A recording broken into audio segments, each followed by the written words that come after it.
as always, is brought to you by Manscaped. Make sure you check them out at manscaped.com. Promo code TGT20 for 20% off your first purchase and free shipping. I am your host, Mike Goodpastor. Right now, I'd like to welcome in my co-host, Sam Teets. How you doing, Sam?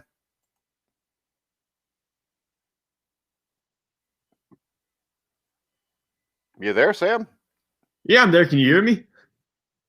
Yeah, you kind of broke up a little bit. All right, yesterday or the day before, sometime in the last couple of days, the NFL announced their Hall of Fame finalist class for 2021. We're going to go through each one of them today, give our opinion whether they should be in or not be in. We're going to start off in alphabetical order with Jared Allen. What's your take on Jared Allen? Kansas City Chiefs, Minnesota Vikings, ended his career with the Bears and the Panthers. Is Jared Allen a guy that should get in the Hall of Fame immediately? This is one of the most controversial ones, I think, because he's got 4 first-team All Pro Bowls. He led the NFL in sacks twice. I think Jared Allen deserves to be in the Hall of Fame. I just don't know if it's first ballot. I would think second or third ballot is probably better for him. Well, I don't believe first ballot for Jared Allen. My question is this, though. If you're a Hall of Famer, aren't you a Hall of Famer? I mean, why should it be first ballot? Well, we'll put him in the second ballot. If you're one of the greatest players that ever lived, you should be. So what I go by is this. If you're one of the greatest players to ever play your position, you're a Hall of Famer. If you're not, you're not. Jared Allen was really good. He's not a Hall of Famer. Put it like this. Until L.C. Greenwood's in the Hall of Fame, how the hell are you going to put Jared Allen in it? I appreciate the L.C. Greenwood shout-out as a Steelers fan. He is atrocious that he's not in the Hall of Fame. I don't know how he didn't make it last year when they were putting all the sits in. Yeah, and the thing is this. He's a guy that most people don't even realize he's not a Hall of Famer because, to me, he should have been a no-brainer. When you think about it, playing on that historic defense, it's kind of crazy how he got overshadowed the way he did, playing alongside guys like Joe Green, Jack Lambert, Jack Ham. But L.C. Greenwood in his own right was an All-Pro and was a Pro Bowler who should be in the Hall of Fame. And he held the Steelers sack record for quite a while as well. All right, next up, we got Ronde Barber. What's your take on Ronde Barber? Is he a Hall of Famer? Ronde Barber was one of my favorite players growing up, so it's kind of hard to definitive statement. I'd say probably not. If we're saying Jared Allen's not, I'd say Ronde Barber probably not. He's got an all 2000s team selection for the Hall of Fame, 5 Pro Bowls, 50-time first team All Pro. But if we're being very strict about how we're relating to the Hall of Fame, I don't know if I'll put Ronde Barber in the same class as guys like Champ Bailey or Charles Woodson. How many interceptions did Ronde Barber have? Ronde Barber had 47. Yeah, he got the interceptions for it. But when I think of Ronde Barber, I don't think of one of the greatest defensive backs that ever lived. And when you look at this, Ken Riley's got 65. Shout out to the Bengals and Ken Riley. But the fact that Ken Riley's not in there, or a guy like Eddie Metter. Eddie Metter's a guy who was on the all-decade team in the 60s, played for the Rams, still holds like 6 Rams records. I think he had like 45 or 46 interceptions. But he was an all-pro, not just Pro Bowl player, at safety and corner. A guy like that should be it. There is no way Ronde Barber is one of the greatest to ever play the game. When you think about like Giant Robinson as well, who didn't get into, I believe, last year, there are plenty of great defensive backs throughout history who still aren't in the Hall of Fame. So putting someone like Ronde Barber in right now would be a little bit surprising. Well, it would be stupid, but that's what they do. If you know what I mean. They do stupid in the Hall of Fame. A lot of guys get in and it makes no sense. A lot of guys don't and it makes no sense. Next up, we're going to go Tony Boselli. This is a guy that I think should have been a first ballot Hall of Famer. He should have been immediately. He's one of the great tackles to ever play the game. His problem is I think his career only lasted about 6 years before injuries got him. But what's your take on Tony Boselli? Time we get him in, right? I mean, this is one of the best left tackles in the history of football. And that 5-year stretch where he's healthy, I think he had healthy for 6 years, but after his rookie season, 5-year prime where he was 5-time Pro Bowler, 3 first-team All-Pro, he's a member of the all-1990s team. I don't know how he hasn't gotten in yet. I understand that it's because of the short career. I get that. But we put Terrell Davis in. He had a short career. We're starting putting in the guys who had short primes. We're putting them into the Hall of Fame. Kenny Easley's in there. I don't know how Tony Boselli's still going to get into the Hall of Fame. Well, the thing is, Kenny Easley should have been there. The problem with Kenny Easley should have went in right away, too. And it took 20 or 30 years to get Kenny Easley into the Hall of Fame, which was easily a disgrace. And when I look at it, I mean, come on. Kenny Easley should be in there immediately. Tony Boselli should have. Gale Sayers in there after only 6 years. The difference is When you get a guy like Gale Sayers, you get 6 years of, rushing, receiving, kick return stats. With Tony Boselli, it's harder for people to realize how good he was because he was an offensive lineman. But that Jaguars team, a lot of the reasons they were good almost immediately was Tony Boselli. I mean, that dude, because you had Tony Boselli on one side. I'm going to put a plug in for my friend Leon Searcy, who was on the right side. They had a great offensive line. Tony Boselli should be in the Hall of Fame, and it's absolutely criminal that man is still trying to get into the Hall of Fame. Well, if you ask anyone from around that time period, too, who was the best offensive line, most of them will tell you it was Tony Boselli. So the fact that he's not in when he was clearly the best player at his position for an extended period of time is atrocious. It's wrong. He was the best player at his position at left tackle. The other one that gets me is Willie Anderson, who was a Cincinnati Bengal. He was a right tackle. For my money, he was the best tackle for almost a decade. He was on a horrible Bengals team. He's a guy that never gets any love from anybody when they do this. He actually made it as a semifinalist this time. But I think the stat on him was he gave up like 1 sack over like a 2 or 3 year period with no false starts. I mean, one holding penalty. Willie Anderson was a great player. You probably never saw him. They're not going to show you highlights because he was an offensive lineman. But he's a guy that I think should be going in with Tony Boselli. They both should have been in a long time ago. My next guy would be Leroy Butler. Is Leroy Butler a Hall of Famer? About guys like Ronde Barber not getting it. I don't think Leroy Butler's a Hall of Fame. I know he's a 4-time first-team All-Pro. He was a member of the Hall of Fame 1990s team as well. But 30 at Green Bay, I mean, I would put Ronde Barber in ahead of Leroy Butler. I wouldn't, but I wouldn't put either one of them in. How about that? I mean, I just think that they've dumbed us down so much. Let's face it, Leroy Butler was a Green Bay Packer. That never hurts, if you know what I mean. And, Ronde Barber, I mean, what was he on TV? Or was that Tiki? I don't know. I don't know how Ronde Barber makes it to this list. Leroy Butler makes it to this list. But yet you got guys like Willie Anderson who can't even be a finalist. I mean, Willie Anderson was a dominant right tackle in his position. And I'm going to keep pushing Willie Anderson because people need to realize it. Another guy I'm going to push is Alan Faneca. Alan Faneca, I know you're going to be one of those guys that, well, he was a Steeler, so all Steelers should be in the Hall of Fame. But Alan Faneca was maybe the best guard in football for a decade. Alan Faneca should have already been in the Hall of Fame. And much like Willie Anderson, Tony Boselli, these guys don't get the respect that they deserve, and they're the most important players on the team. No, when we talk about building great teams, it usually starts in the trenches up front on both sides of the football. So it's shocking how much offensive line get overlooked in this process. And for Alan Faneca, a 6-time first-team All-Pro, got a Super Bowl with Pittsburgh, not a bowler, of course, Hall of Fame, All-2000s team. He's got one of the best resumes probably of any player out there this year. Maybe second or third best resume of any player. And it's been that way for the past 3 or 4 years now. So it's shocking that he had to wait this long time as a finalist. I don't know why it's taken so long for him to get into the Hall of Fame. How about this? I would put Alan Faneca into the Hall of Fame before Peyton Manning. I know you would. I would, but not because I don't like Peyton Manning. It's because I think Alan Faneca is closer to the top of the greatest guards of all time, and Peyton Manning might even be a quarterback. And I think it's a hell of a lot harder to be a great guard for a long period of time.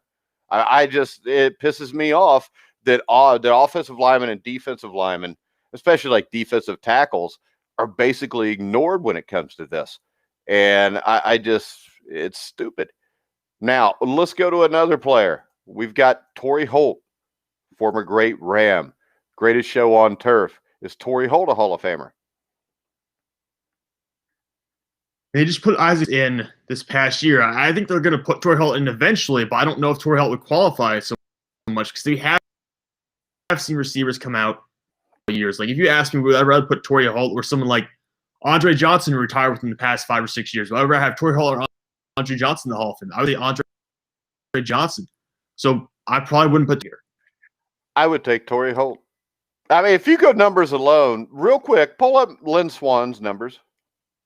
Since you're a Steelers. Oh yeah, conversation. You can justify putting a lot of guys into the Hall of Fame, But Torry Holt here, I'm sorry, if you look at it, receptions 82, 81, 91, 117, 94, 102, 93, 93.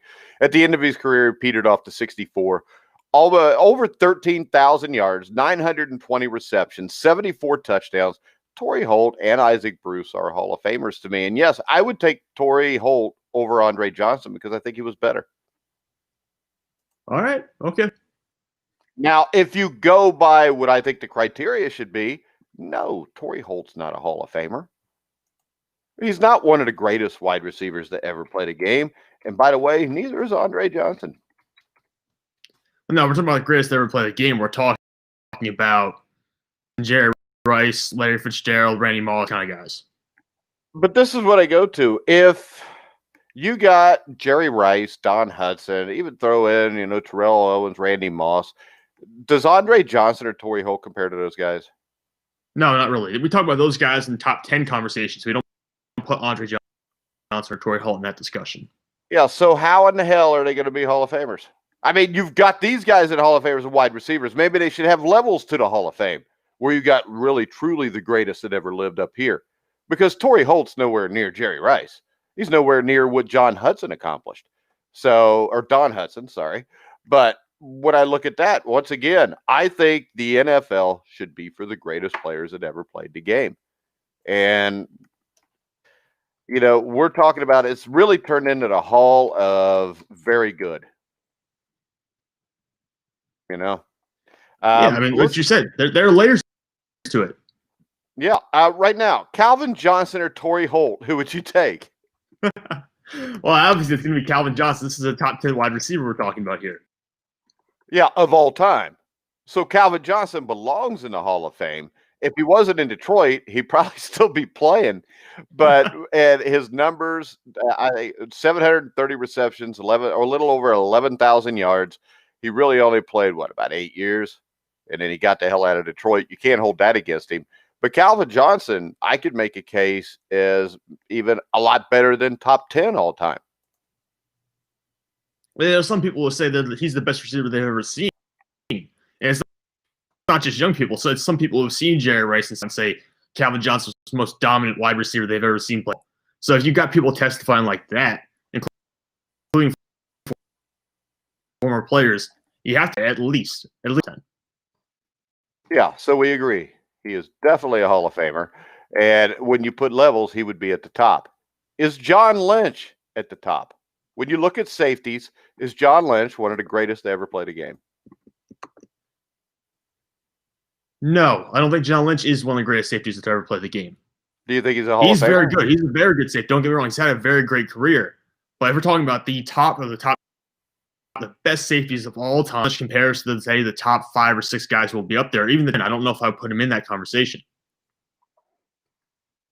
Okay, so you would not put him in the Hall of Fame? I wouldn't.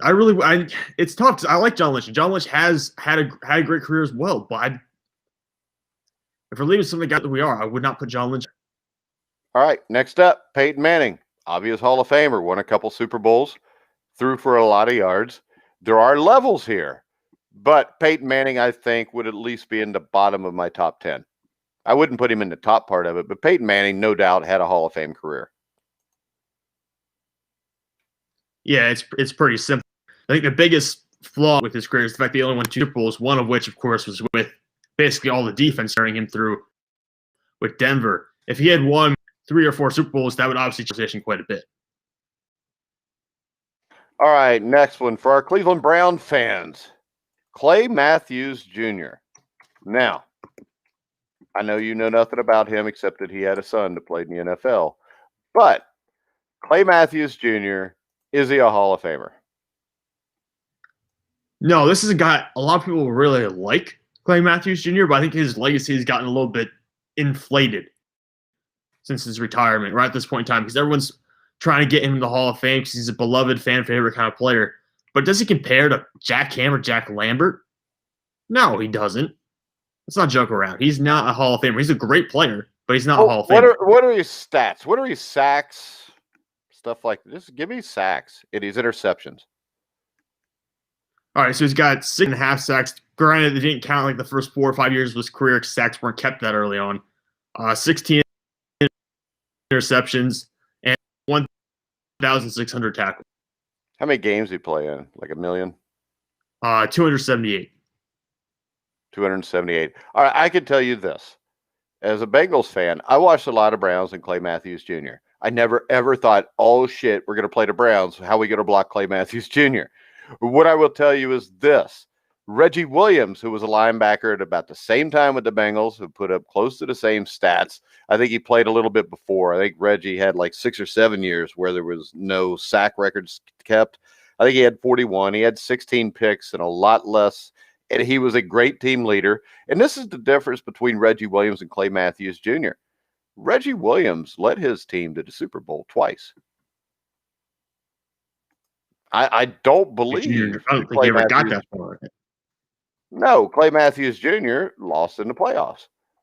So, I mean, when you look at this, levels once again, and a lot of times this is popularity. The other thing I will give is this. Reggie Williams was also the NFL Man of the Year. He was a Cincinnati City Councilman at the same time he played for the Bengals. So I don't see what the difference is between Clay Matthews Jr. and Reggie Williams, other than the fact that Reggie Williams was a little bit better. Yeah, I'm kind of surprised Matthews actually got this far to be a finalist this year. I think there's some players out there who would have been moving who did not get through to the final round. Yeah, like Willie Anderson, who should be in. Or Ken Riley. How could Ken Riley never get even considered? It's absolutely stupid. The man had like 65 interceptions. And, you know, he was never even named a Pro Bowler. Yeah, I was surprised because I remember we were talking about how they're going to have like the centennial class and they were going to put all these old times in. And Ken Riley was right up there on my list of the guys who should get in. And I don't think he ever got that far. How about this? We're talking about Clay. We're talking consideration. Is Carl Mecklenburg in the Hall of Fame?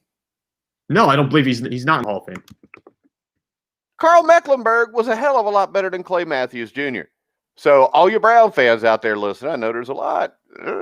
Here we go. Mike Honcho, Hall of Very Good, just doesn't have the same ring. Yeah, but this is the thing. We can call it the Hall of Fame, but we can't let guys like Clay Matthews Jr., Torry Holt, who else did we talk about here today? I mean, we can't let Dan Fouts in it. Dan Fouts isn't a Hall of Famer. Come on, give me a break. What did Dan Fouts ever do other than lose a few championship games? I mean, this is just stupid. Next up, Sam Mills. Is Sam Mills a Hall of Famer? He's much closer to it than someone like Clay Matthews Jr. By the Hall of Fame standards, I would say Sam. This is a tough one for me. I'm really on the fence with Sam Mills. If he got in, I would not be super offended. Because Sam Mills, I think, was a highly underrated player, especially when he was with New Orleans. I think he was one of the better linebackers of his time in the NFL. He spent out maybe a decade and a half or something like that. Decade. I wouldn't be shocked if he got in. I wouldn't be upset if he got in. Yeah, I think Sam Mills should be in the Hall of Fame. He retired in 1997. He should have been in 2002. I think he was one of the best linebackers I've ever seen play the game. He was a part of the Dome Patrol, with Von Johnson. What were the other guys? Pat Swilling. Was Ricky Jackson Ricky Jackson, maybe the best group of linebackers on any given team ever. And that was the team that got the Saints to the playoffs for the first time ever in 1987. And then they got there again, I think, in 1990, 91, maybe 92 or 93. I think Sam Mills, then he goes to Carolina, and they're in the NFC Championship game, in their second year, where they lose to the Packers, or his first year there. I mean, it was in the first 3 years, because I remember them and the Jaguars, both of the expansion teams, got to the championship game the same year. So Sam Mills, to me, is undoubtedly a Hall of Famer. And then, the difference between Sam Mills and Clay Matthews Jr., to me, is pretty significant. No, I agree with you there, which is why both guys on a finalist list. Like, this should be the cream of the crop. You should not have the levels to it necessarily you would have in this situation. Where it's 15 guys. You have to be able to have guys who are all deserving. All right, and that's the problem, because you're leaving guys off semifinal lists that are deserving, or you got old timers that should be in there that are not. Next up, let's go Richard Seymour. Yeah, Seymour was a very good player, certainly, and he's one of those interior defensive linemen. Or I think he played a little bit on the edge too, but one of the linemen who gets kind of, the role he played, especially early on in that Patriots dynasty. I don't know why he's kind of faded to the background. 7 Pro Bowls, 3-time first-team All-Pro. I don't think so, though. I mean, this is also another one that's close to me, but I would think if we're looking at the guys that we have here, there's certainly more deserving players. I wouldn't put him in the same classification as someone like a Charles Woodson. No, and I do not think he's a Hall of Famer. I think he was great for his time. That is it to me. I mean, I just don't understand the guys that make this list. And I know a lot of this is, let's face it, it's a popularity contest. And we see it all the time with this. Dan Dierdorf's a guy who should have been in the Hall of Fame almost immediately. One of the great guards that ever played. I don't think if he never does Monday Night Football, I don't think they ever let him in. It took quite a while. Wasn't he? He was in pretty recently, right? It was like early 2000s, late 1900s, like 1990s. Don't call it the late 1900s just because you didn't live in it. All right, that's scary. I think Dierdorf got in the early 90s, but I'm not sure. But I mean, the thing about Dierdorf, he was a guy. I had Gary Jeter on, an old great Giants defensive lineman. He passed away a few years ago, but he was one of the first guests we ever had on the show. And I asked him about Dan Dierdorf because I was kind of on the fence. I thought maybe he just got in because of Monday Night Football. But Gary Jeter, no, that was one of the baddest dudes I ever played against. He said he's a Hall of Famer. Next up, Zach Thomas, Miami Dolphins. Zach Thomas is also a very good player, but I would lean towards no as well. I mean, Zach Thomas, do you really feel like in Miami he's left a legacy that some of these guys like a Luke Kuechly has made? Or Bobby Wagner? I think it's closer maybe than some of the guys we've talked about so far, but I would lean towards no. I'm not sure because also I think Zach Thomas played for a Miami Dolphins team where he didn't have a whole hell of a lot around him a lot of times. I mean, I think his first year was 95 or 96. He played about 12 years. And if I remember from the tackles, it seemed like every year he threw up 140 or 150 tackles. I could actually see Zach Thomas getting in, especially over Clay Matthews Jr. And if we're going to put Sam Mills in, I think we put Zach Thomas in. I think they were both great, outstanding Hall of Fame linebackers. That's fair. I mean, like Zach Thomas is not the most egregious name on this list. I would be okay with him, with Mills. No offense about both those guys, but I'd be totally fine with letting them in. I'm not strongly opinion. Who's the most egregious name on this list to you? In your opinion, who's the most egregious name? Clay Matthews Jr.? I think him and Ronde Barber. I think Leroy Butler.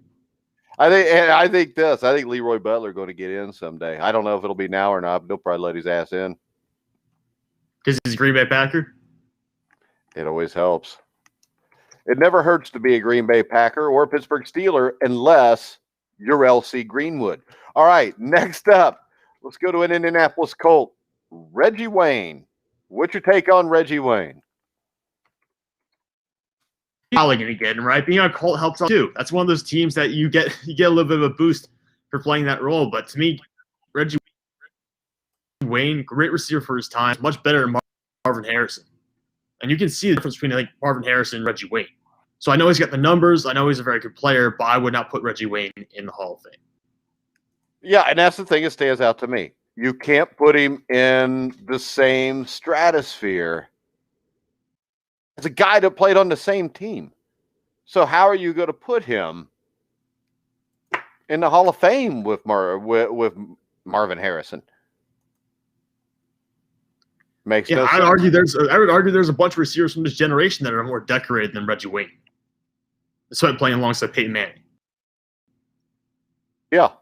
And this is the thing. Torry Holt should go in before Reggie Wayne. Yeah. I would take Steve Smith in before Reggie Wayne. I know Steve's this year, but whenever he comes, take him before Reggie Wayne. Well, actually, I think Steve Smith can make a really good case. He's a Hall of Fame wide receiver. I really like Steve. He's a tough little dude. I really like him too. Guys, I like Steve Smith for a little guy. He hits guys. I appreciate that. Yeah. The same thing. Hines Ward's in the Hall of Fame, right? I hate the Steelers, and he's a cheap shot artist, but I like him just because he's not in the Hall of Fame. He didn't make the finalist list this year. He was a semifinalist, but got in the round before this one. Dude, I would take Hines Ward before on my team. I would rather have Hines Ward over Torry Holt and Reggie Wayne. He's going to hit people. That's what you can rely on. All right, now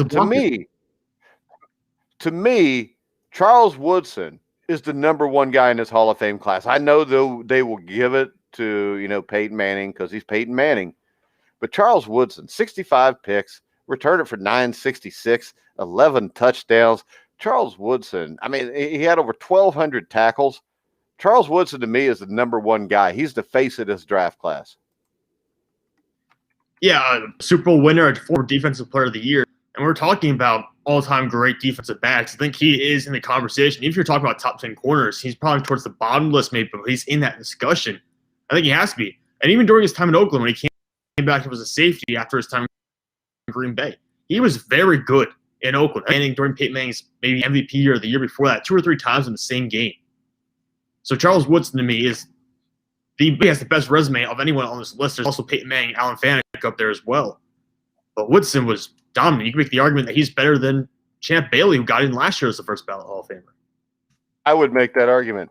All right, let's go ahead and we will get off this because I think we went through everybody now. I didn't miss anybody, did I, Sam? No, I think you got everyone. All right, let's go ahead and little playoff update.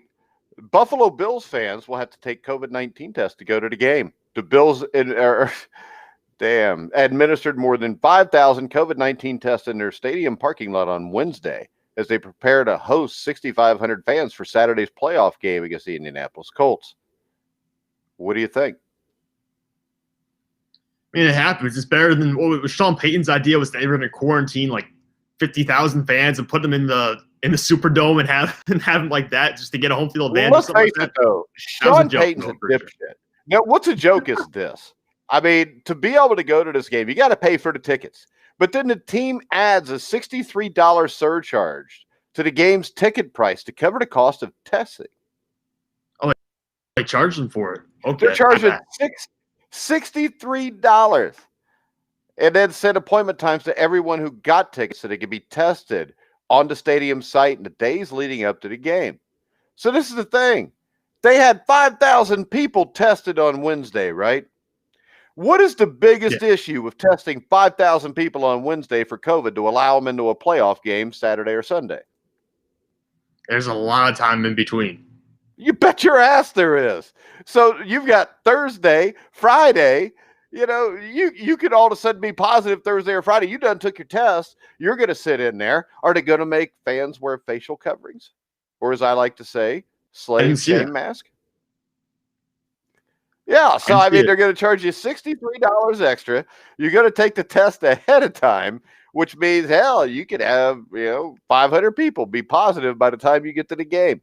This seems stupid. It seems like they're just trying to find a reason to put 5,000 people in. They give an excuse and they go with it. It's the NFL. Nothing the NFL does ever makes any sense.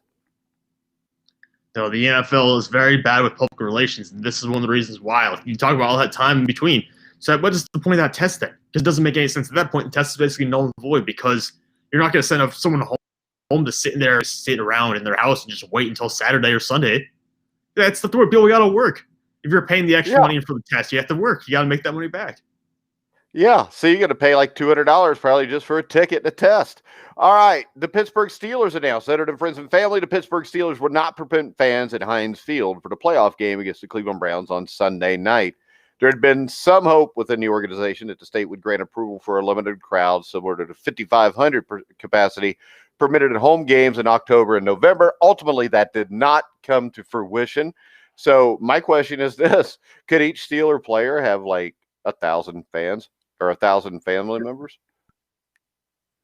Hey, I'm sure if they could do it, they would do it. I mean, they would really like to have as many people in there as possible because Heinz Field, you can get a home field advantage where you get the terrible towel going, you get all those people in there. It's one of the best stadiums to be at, one of the best stadiums to play at. So, maybe if you're not a fan in the cold of winter, you might not enjoy it so much. But still, I would think they would, if they could get anyone in there, they would do their best to make sure they could have fans. All right, so let's go ahead and let's look at the other story we were going to cover, which is a rumor right now that Deshaun Watson wants the hell out of Houston.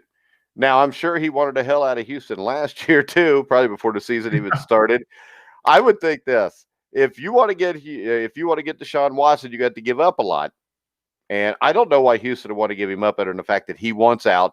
But this is a guy, man, if you put Deshaun Watson on the 49ers or the Colts, the Giants, I mean, especially the 49ers or the Colts, immediately they are one of the 4 or 5 best teams in the NFL.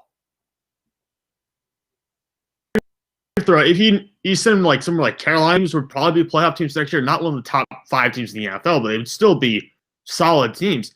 And there's a lot of issues going on in Houston right now. I mean, they have how many good players do they have in Houston? They have maybe Zach Cunningham, linebacker defensively. They got Larry Tunsil at left tackle. They got Deshaun Watson. They have maybe 3 franchise players going forward. J.J. Watt's going to get cut this offseason because he's got no dead cap hit if they cut him this offseason. So they're not going to pay for him. He's gone. They didn't even interview Eric Bieniemy. The only team that had coaches offseason who did not interview Eric Bieniemy. So to me, that sends a message like either Deshaun Watson has told them who he wants as head coach, or they're just an incompetent organization. So frankly, I don't. If I'm Deshaun Watson, I am floating that out there because I want more control of what's going on with the organization, or I want out. Yeah, but nobody hired Eric Bieniemy either, and in everybody else's defense, if you know what I mean. That's true. Because I mean, this is the thing. There is like major concerns with Eric Bieniemy.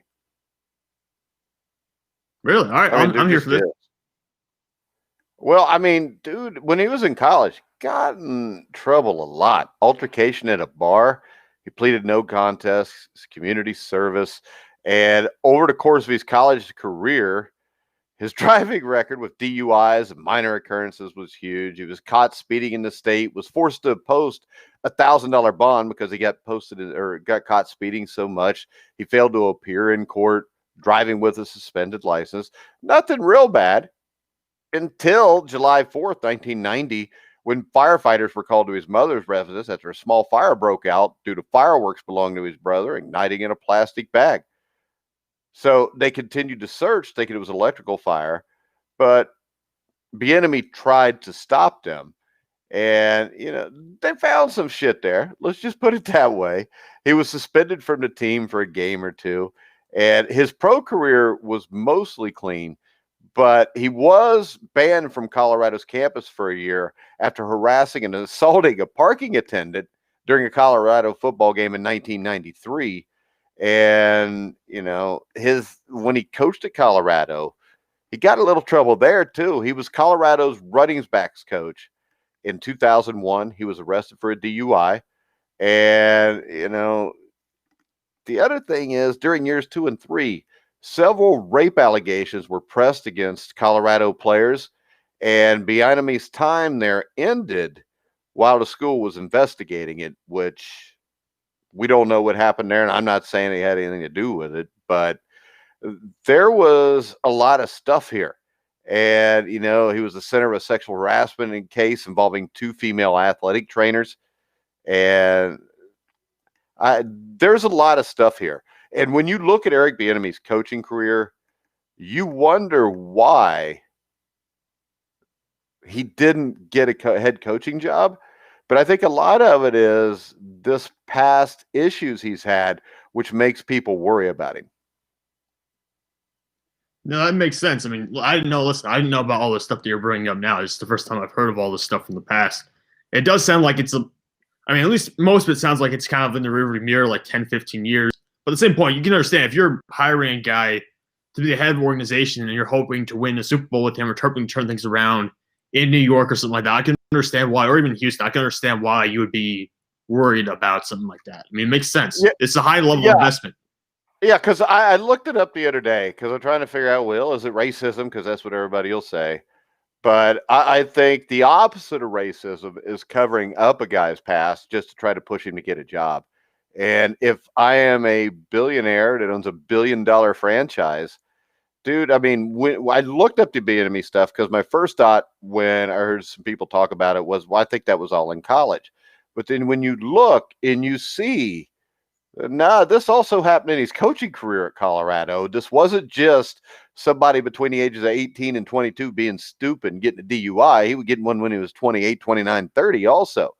And Eric Bieniemy's NFL career, I don't think lasted very long. I know that I think he might have been with the Bengals for a while, and they cut him loose because of character issues. So I think when you look at the Eric Bieniemy thing, everybody always wants to scream racism, but a lot of this stuff Eric Bieniemy brought on himself.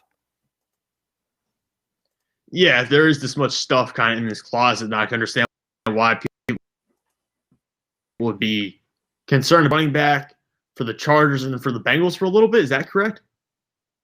Yeah. I think he was with the Bengals like around 94, wasn't he? Yeah, he had decently long enough a career, about 90 years. Obviously, not much came of that, but he was in the NFL for 90 years.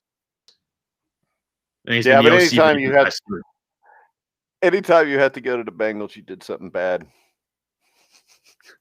Especially in the 90s. You know something would be wrong then when you see that happen. Yeah. Hell, nobody wanted him. He couldn't play in the NFL, so he went to Cincinnati in the 90s. And the Bears weren't a hell of a lot better in the mid-90s, if I remember right. So I just think there's a lot of things there with Bieniemy. I think he'll finally get a job this year, and I hope he does great. But the other thing is this. Once again, when he was an assistant at Colorado or the head coach, or when he was the coach at Colorado, the offense was terrible. And that was him running the offense. And I still will tell you this. I watch Andy Reid call the plays on Sundays. I don't watch Eric Bieniemy do it. I see Andy Reid, with his stupid-ass shield on, reading the plays off and talking to the quarterback. So I think Bieniemy has something to do with the game plan. I think he runs probably the offensive meetings. But when it comes down to it, I think he's helping. But Andy Reid's calling the offense. And that's not a shot at him because you could learn a lot listening to Andy Reid call the offense. Yeah, Andy Reid's his career. But it'll just be interesting to see now if the coaching job takes over an organization in full, how that works out, or if you see any of that characters that pop up again, or how it will work out just with him calling plays by himself. How about this? I think he's going to fail miserably no matter where he goes. Really? All right. Yeah. I did not have that opinion before, but when I watch Chiefs games and I don't see him calling the plays, maybe he's a little like Zach Taylor. They were both failures up until, one guy. Anytime you put Zach Taylor's name in a conversation with someone, I can understand why you would immediately want to. Yeah. And I mean, Andy Reid's had a lot of good coaches he's produced. Eric Bieniemy may be one of those also. I'm just saying there's so much hype here. Usually when you get that much hype with a new head coach, it usually doesn't work out that good because expectations are through the roof. And the pressure on Bieniemy wherever he goes is going to be huge because everybody's going to expect him to perform right away. If you're Sean McDermott, you go to Buffalo, shit, you had 3 years. If you're Zach Taylor, you go to Cincinnati, you got 3 years at least to figure this out. If you're Eric Bieniemy and you go to Houston and Deshaun Watson's your quarterback, it's going to be figured out immediately, or you're going to have an issue. You got a year and a half to figure it out, or you're out of there. Yeah, because Houston let Bill O'Brien hang around so long that I don't imagine that they're like Mike Brown in Cincinnati. I think they've probably learned their lesson, and they're probably not going to be as forgiving as they were. But also I can say this. Bill O'Brien, I thought, up until last year when they made him the GM, or the year before, whatever it was, I thought was a really good football coach.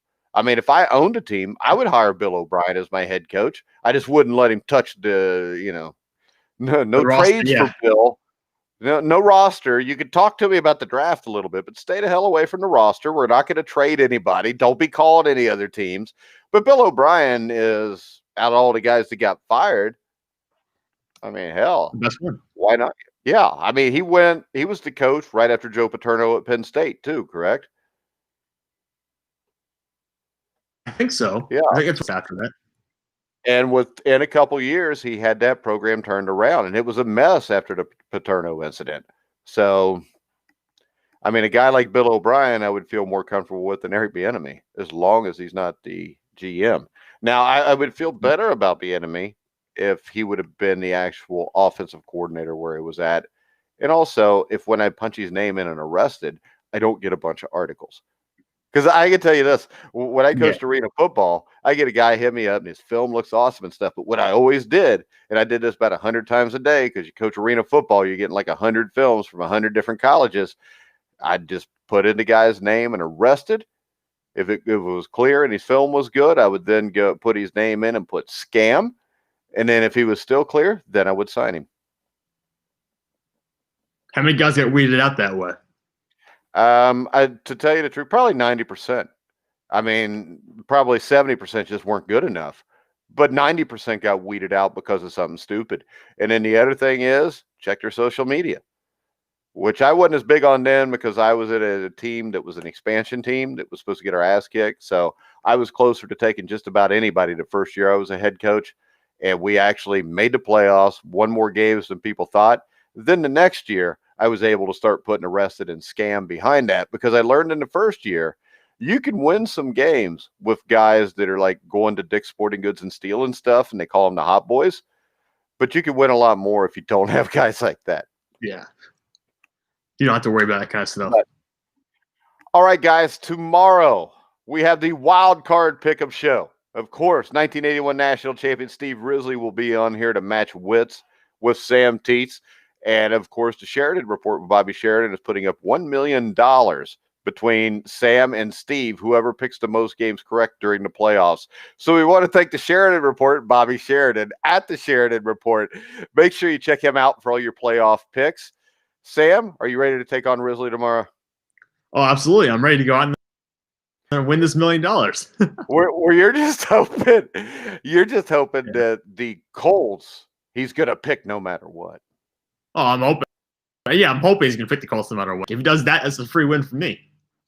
Yeah, but you know what? Everybody thought that when you picked the Steelers like that, and you got the free win. Yeah, that's true. It could go either way. All right, Sam, we're going to wrap it up. You can follow Sam Teets at Sam Teets 33, correct? Yep. You can follow me at Grueling Truth. Make sure you check us out on Rockfin. We'll actually start putting up more premium content. You can sign up at Rockfin for free with your email account. Make sure you check out thegruelingtruth.com. We are now on Anchor, which means we're on Spotify. Pretty much anywhere you find sports podcasts, you'll find The Grueling Truth. So for now, for Sam Teets, I'm Mike Goodpastor. You've been listening and watching to The Grueling Truth, where the legends speak.